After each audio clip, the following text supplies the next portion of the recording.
Good morning student. आज दिनांक 23 जून 2021 बुधवार। पिछली क्लास के अंतर्गत हम समावेशित शिक्षा के उद्देश्यों के संदर्भ में विस्तार से अध्ययन किया था। दोस्तों, शिक्षण के कार्य को आगे बढ़ाते हुए आज की इस क्लास के अंतर्गत हम समावेशित शिक्षा की आवश्यकता एवं महत्व के संदर्भ में विस्तार से अध्ययन करेंगे और साथ ही साथ एक कंटेंट को और लेने का प्रयास करेंगे। समावेशित शिक्षा के सिद्धांत, प्रिंसिपल ऑफ इंक्लूसिव एजुकेशन, इन दो बिंदुओं को आज की इस क्लास के अंतर्गत हम समझने का प्रयास करेंगे। इसके अंतर्गत प्रथम है समावेशित शिक्षा की आवश्यकता एवं महत्व, need and importance of inclusive education, कि आखिर समावेशित शिक्षा की हमें क्यों आवश्यकता है, साथ ही साथ इसका क्या महत्व एवं इम्पोर्टेंस है। इस बिंदु के ऊपर हम विचार करेंगे। सामान्य रूप से यह देखा जाता है कि विशिष्ट आवश्यकताओं वाले बालकों एवं अधिगम अक्षमता से संबंधित बालकों के लिए सरकार द्वारा अनेक प्रकार के पाठ्यक्रम एवं शिक्षण विधियों का प्रावधान किया जाता है। ऐसे बालक जो विशिष्ट आवश्यकता वाले होते हैं, साथ ही साथ ऐसे बालक जो शारीरिक रूप से अक्षमता वाले हैं, ऐसे बालकों के लिए सरकार के द्वारा अनेक प्रकार के पाठ्यक्रम एवं शिक्षण विधियों का प्रावधान किया जाता है। इसके साथ साथ छात्रों के लिए उन सुविधाओं का भी प्रावधान किया गया है जो कि उनके विकास में सहयोग प्रदान करती है। इसके पश्चात भी समावेशित शिक्षा व्यवस्था की आवश्यकता अनुभव की गई है। इतना कुछ करने के बावजूद भी गवर्नमेंट के द्वारा फिर भी हमें समावेशित शिक्षा की आवश्यकता महसूस की गई, क्योंकि इसमें उन बिंदुओं को सम्मिलित किया गया है जो कि शिक्षा व्यवस्था के साथ साथ भावनात्मक एकता का मार्ग प्रशस्त करते हैं। अतः समावेशित शिक्षा की आवश्यकता एवं महत्व को हम निम्न बिंदुओं के अंदर स्पष्ट कर सकते हैं। इसके अंदर पहला महत्व, समावेशित शिक्षा की पहला महत्व एवं आवश्यकता है, शिक्षा में सामुदायिक सहयोग को प्राप्त करने के लिए समावेशी शिक्षा व्यवस्था एक महत्वपूर्ण साधन है। यानी कि एजुकेशन के अंदर जो सामुदायिक सहयोग है, समाज का जो सहयोग है, उसको प्राप्त करने के लिए समावेशित शिक्षा व्यवस्था एक महत्वपूर्ण साधन है, क्योंकि इसमें उन सभी क्रियाओं को संपन्न किया जाता है जिससे अधिक से अधिक सामाजिक आकांक्षाओं की पूर्ति की जा सके तथा इससे समाज के सभी व्यक्ति शिक्षा की व्यवस्था में सहयोग प्रदान कर सके। समाज के हर वर्ग के व्यक्ति शिक्षा की व्यवस्था में अपनी समुचित सहयोग प्रदान कर सके, इस प्रकार की व्यवस्था की जाती है। इसलिए सामुदायिक सहयोग के लिए समावेशित शिक्षा व्यवस्था आवश्यक है।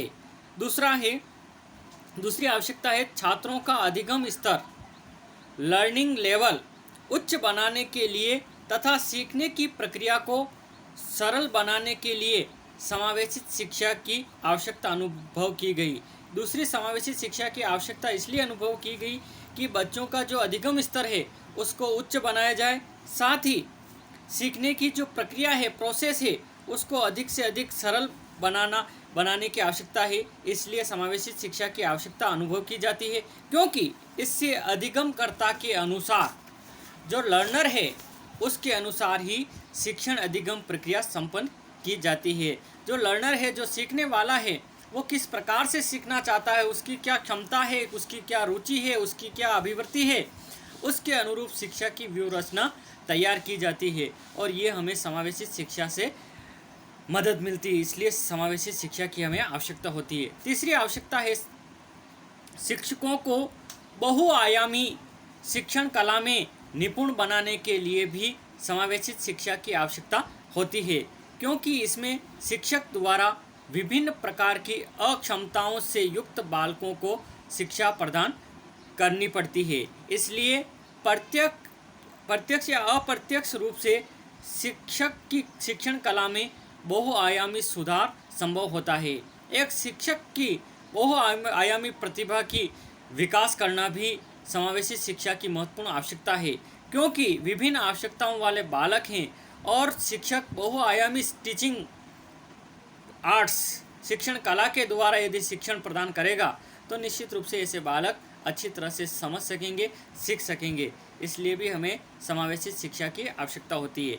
अगली आवश्यकता है समावेशित शिक्षा व्यवस्था में विभिन्न प्रकार के सरकारी एवं गैर सरकारी संगठनों का सहयोग लिया जाता है। इस इंक्लूसिव एजुकेशन के अंदर चाहे गवर्नमेंट हो या प्राइवेट हो, सरकारी या गैर सरकारी संगठनों का पूर्ण रूप से सहयोग लिया जाता है। इससे समावेशित शिक्षा के माध्यम से विभिन्न शैक्षिक संस्थाओं एवं शैक्षिक नीतियों का निर्धारण करने वालों के मध्य समन्वय पाया जाता है, यानी कि दोनों के मध्य कोऑर्डिनेशन स्थापित करना है। समावेशित शिक्षा की अगली आवश्यकता महत्व है सामाजिक कौशलों के विकास में भी समावेशित शिक्षा का महत्वपूर्ण योगदान है, क्योंकि इसमें विभिन्न समुदायों, सामाजिक कार्यक्रमों एवं विद्यालय कार्यक्रमों में एक दूसरे का सहयोग होता है, जिससे बालक सामाजिक कुशलताओं का ज्ञान प्राप्त करता है। अगली आवश्यकता है समावेशित शिक्षा के माध्यम से बालक में सामाजिक गुण एवं सामाजिक समरसता का विकास संभव होता है। इंक्लूसिव एजुकेशन के द्वारा बालक के अंदर सामाजिकता के गुणों का विकास होता है, साथ ही साथ सामाजिक समरसता, आपस में सामाजिक रूप से मिलजुल करके रहना आदि के गुणों का विकास संभव होता है, क्योंकि इसमें सामान्य छात्रों द्वारा, अभिभावकों द्वारा, समुदाय द्वारा तथा शिक्षकों द्वारा असक्षम बालकों की सहायता की जाती है, जिससे सामाजिक एकता की स्थिति उत्पन्न होती है। अगली आवश्यकता है समावेशित शिक्षा व्यवस्था की आवश्यकता संसाधनों के समन्वय, यानी कि जो रिसोर्स है उनके मध्य कोऑर्डिनेशन स्थापित करना एवं उनके सर्वोत्तम प्रयोग के लिए होती है। इस शिक्षा व्यवस्था में समुदाय, सरकार, शिक्षक एवं प्रशासक से संबंधित क्रियाओं का समन्वय करके विद्यालय व्यवस्था को सामाजिक आकांक्षा के अनुरूप बनाया जाता है। इन सभी के मध्य समन्वय स्थापित करके विद्यालय को इस प्रकार से तैयार किया जाता है जो कि सामाजिक आकांक्षाओं की पूर्ति के लिए तत्पर रहे। अगली आवश्यकता है समावेशित शिक्षा व्यवस्था के माध्यम से छात्रों में असक्षमता के साथ साथ छिपी हुई अनेक प्रतिभाओं का विकास किया जाता है, क्योंकि असक्षम बालकों में अनेक असाधारण प्रतिभाएं छिपी होती है जिन्हें समावेशित शिक्षा द्वारा खोजा जाता है। ऐसे बालकों के अंदर भी कई प्रतिभाएं होती है, उनको समावेशित शिक्षा के द्वारा समय के साथ उनको खोज करके उन प्रतिभाओं को आगे बढ़ाने का कार्य भी इसके द्वारा किया जाता है। अगली आवश्यकता है सर्वांगीण विकास की योजना में समावेशित शिक्षा का महत्वपूर्ण योगदान होता है, क्योंकि इसमें बालकों की समस्त शैक्षिक एवं अशैक्षिक आवश्यकताओं की पूर्ति का प्रयास किया जाता है।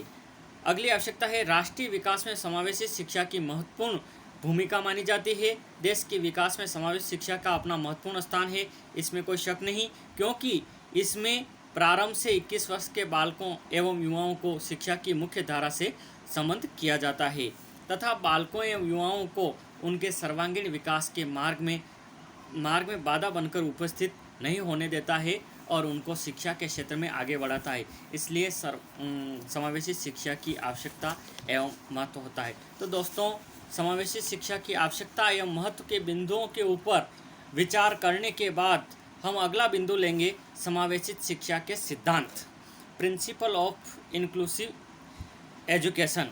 समावेशित शिक्षा के क्या सिद्धांत एवं विशेषता होती है उसको हम समझने का प्रयास करेंगे। इसके अंतर्गत पहला है समावेशित शिक्षा को एक उपागम के रूप में स्वीकार किया जाता है। Inclusive education as a approach, एक उपागम के रूप में इसको स्वीकार किया जाता है, जिसके माध्यम से छात्रों को अधिगम संबंधी आवश्यकताओं को जानकर उन्हें पूर्ण करने का प्रयास किया जाता है। इस प्रकार समावेशित शिक्षा का संबंध अधिगम स्तर को उच्च बनाने की प्रक्रिया से है।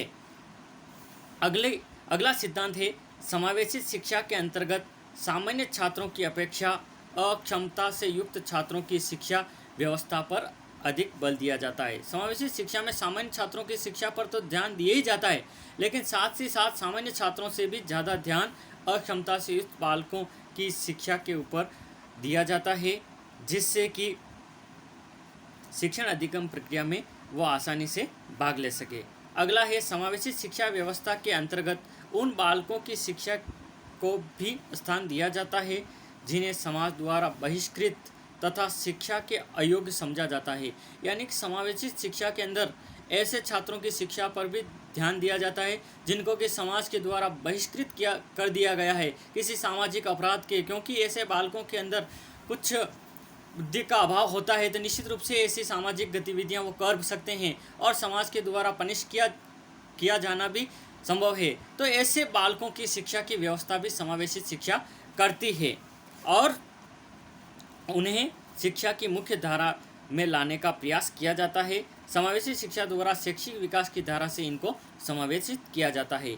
अगला सिद्धांत है समावेशी शिक्षा के अंतर्गत सामान्य एवं अक्षमता से युक्त छात्रों को सम्मिलित रूप से शिक्षा प्रदान की जाती है तथा ये ध्यान दिया जाता है कि दोनों को ही समान रूप से शिक्षा प्राप्त हो। दोनों स्तर के बालकों, चाहे जो जनरल स्टूडेंट हो या अक्षमता वाले बालकों, दोनों को सामान्य रूप से इस शिक्षा व्यवस्था के अंदर शिक्षा दी जाती है, इस बात का भी ध्यान रखा जाता है।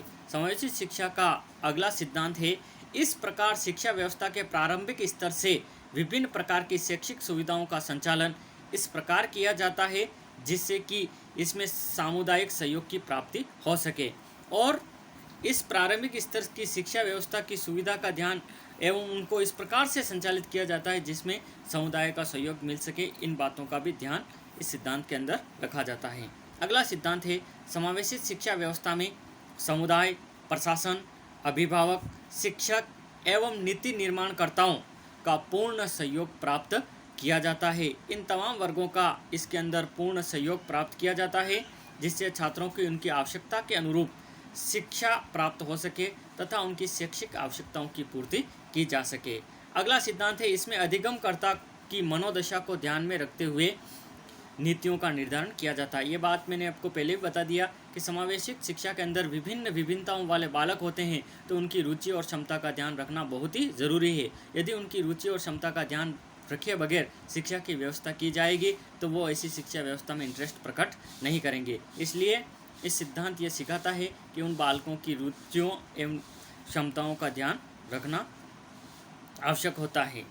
इसमें अधिगमकर्ता को पूर्ण रूप से उसकी रुचि और क्षमता के अनुसार शिक्षण अधिगम प्रक्रिया को इस प्रकार से तैयार किया जाता है जिससे कि वो इसके अंदर पूर्ण इंटरेस्ट प्रकट करे और अपने अधिगम स्तर को उच्च बना सके। अगला सिद्धांत है समावेशी शिक्षा व्यवस्था में संयुक्त प्रयासों का प्रयोग किया जाता है, अर्थात इसमें सामाजिक एकता एवं सामाजिक कौशलों के विकास हेतु सामुदायिक सहयोग एवं अभिभावकों का सहयोग लिया जाता है। यानी कि इस प्रकार के सिद्धांत के अंदर विभिन्न समुदाय का जो सहयोग है, सामाजिक जो कौशल है, स्किल्स है उनका एवं जो पेरेंट्स है उनका पूर्ण सहयोग लेना जरूरी है, तभी इस प्रकार की शिक्षा व्यवस्था अच्छी तरह से चल पाएगी और अक्षमता से युक्त विभिन्नताओं से युक्त बालकों को समाज के अंदर मुख्य धारा में रखते हुए उनको समुचित व्यवस्था शिक्षा की व्यवस्था की जाएगी तो निश्चित रूप से बालकों, समाज एवं राष्ट्र का पूर्ण रूप से विकास होगा। तो दोस्तों, आज की क्लास के अंदर हमने जाना था समावेशित शिक्षा की आवश्यकताएं, महत्व एवं उनके सिद्धांत। दोस्तों, आगे जब भी हम मिलेंगे नेक्स्ट कंटेंट के साथ मैं आपके समक्ष प्रस्तुत होऊंगा। आज की क्लास के अंदर इतना ही दोस्तों। जय हिंद, जय भारत।